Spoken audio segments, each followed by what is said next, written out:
Kion never got the scar. He never left the Pride Lands, and that changed way more than anybody expected. Without that bite from Ushari, there was no trip to the Tree of Life, no battles in faraway lands, no healing journey, no Rani. Kion stayed home, and the entire story of the Pride Lands took a different path. Let's rewind. Final battle, Scar Spirit, lava freaking everywhere. In the version we know, Ushari sinks his fangs into Kion's face, and boom, the venom started changing everything inside of him. Anger, doubt, the roar getting wild and out of control. But now, in this version, Bunga sees Ushari coming. He tackles him. Ushari misses. Kion wins the battle without getting hurt. Everybody cheers, yay, Scar's gone! Scar is finally gone. And there's no scar, no poison, no reason to leave. With no venom messing up his emotions, Kion doesn't spiral. He doesn't need to find control. He doesn't go searching for answers. He stays. That means he's still there when Zira starts planning her takeover. He's there when Kiara steps into her royal duties. He's there every day, watching over the circle of life. Now at first, it seems like a good thing. But without the scar, something important never happens. Kion never grows into the leader that he's meant to be. Zira always feared the roar. She saw what it could do. Scar had it, lost it, and it nearly broke the Pride Lands. She knew how powerful it was and how dangerous it could be. Kion, with his perfect roar and golden reputation, was a threat. So if he never leaves, Zira makes him target number one. She doesn't waste time trying to convince him to join her like before. She goes straight to attack mode. And maybe she fails. Maybe he pushes her back with one big blast of the roar. But that power, it makes him even more dangerous in Zira's eyes. Now she knows that she can't defeat Simba, and she can't defeat Kion unless she plays dirty. Here's where things really start to break. In the story we know, Kiara and Kovu fall in love because Kion isn't there to step in. Kovu saves Kiara during the fire. They bond, and they change everything forever. But with Kion in the picture, that never happens.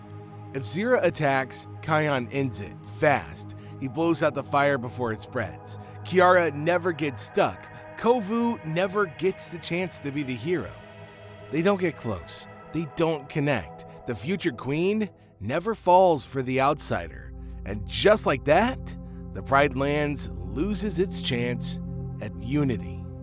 With no attack on Simba during the fire, Nuka never follows. He never tries to prove himself. He doesn't die. But that doesn't mean things go well. Zira still sees him as a backup plan. She starts using him more, sending him after Kion, throwing him into dangerous fights. He's not ready. He gets angry. He gets unstable. Instead of a redemption arc, Nuka turns worse, more bitter, more reckless. Vitani watches her brother spiral, her mother scheme, and the Pride Lands drift further from peace. Back at home, Kion's team keeps patrolling, but without their journey, they miss out on everything they were supposed to learn. Beshti never discovers how to solve problems without smashing things. Fuli never learns what it means to truly trust, and Bunga doesn't grow into anything new. They protect the Pride Lands, sure, but they never change, they never evolve, and deep down, Kion knows that something's missing. Makini was supposed to go with Kion. She was supposed to learn from Queen Jana and become something more than just Rafiki's noisy apprentice. But if Kion never leaves, Makini doesn't either. She stays behind, still talking, still tripping, still carrying that staff like it's a toy. Rafiki starts pulling his mane out, literally. Her heart is big, but without the Tree of Life, she doesn't find her place. She doesn't become an advisor that she's meant to be. She becomes just background noise. Now here's the biggest twist. In a world where Kion never gets a scar, he never steps down. And that means Vitani never gets her chance. She never leads, she never trains her own guard, and she never earns the roar. She stays in the shadows, watching the Pride Lands drift toward another war, one she knows could have been stopped if somebody had just seen what she could do. But nobody does. At least not yet.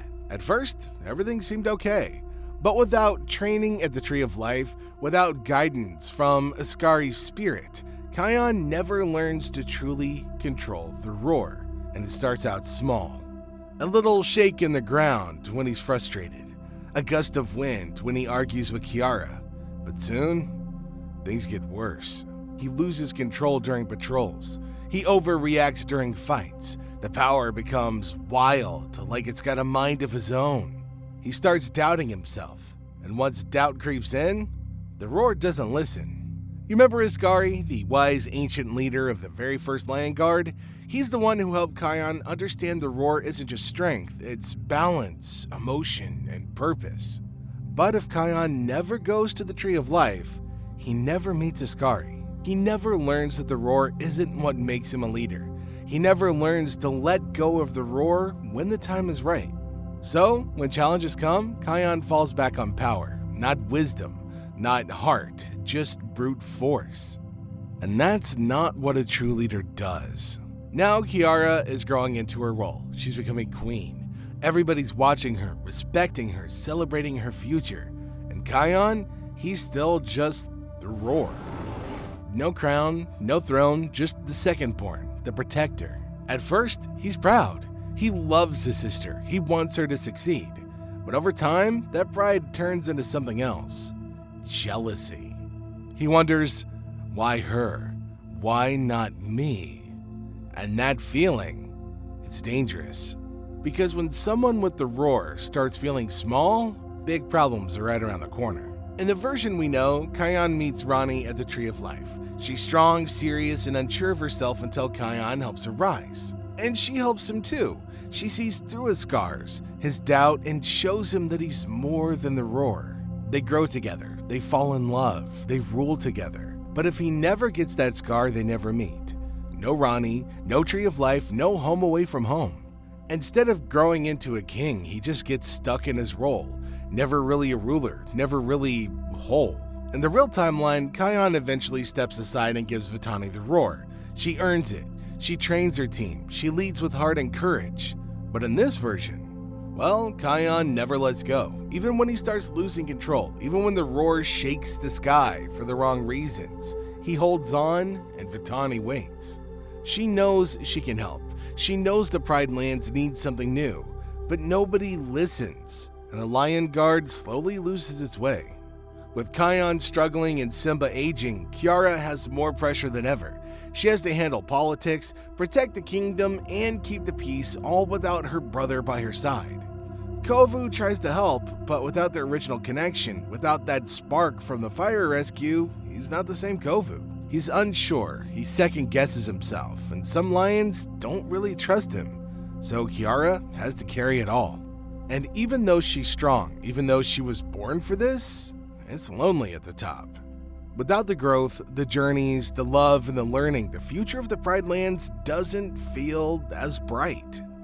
The circle of life is supposed to be about balance, wisdom, unity. But in this version of the story, that balance starts to tilt. Kion holds too tightly to power. Vitani stays sidelined. Makini loses her spark. Fuli and Bunga never find their place, and Kiara rules a kingdom, always on the edge. All because of one missing moment. So let me know what you think. Do you think Kion's scar was a blessing in disguise, or do you think he would have been better off staying home? Let us know what you think in the comments down below. And until next time, Hakuna Matata.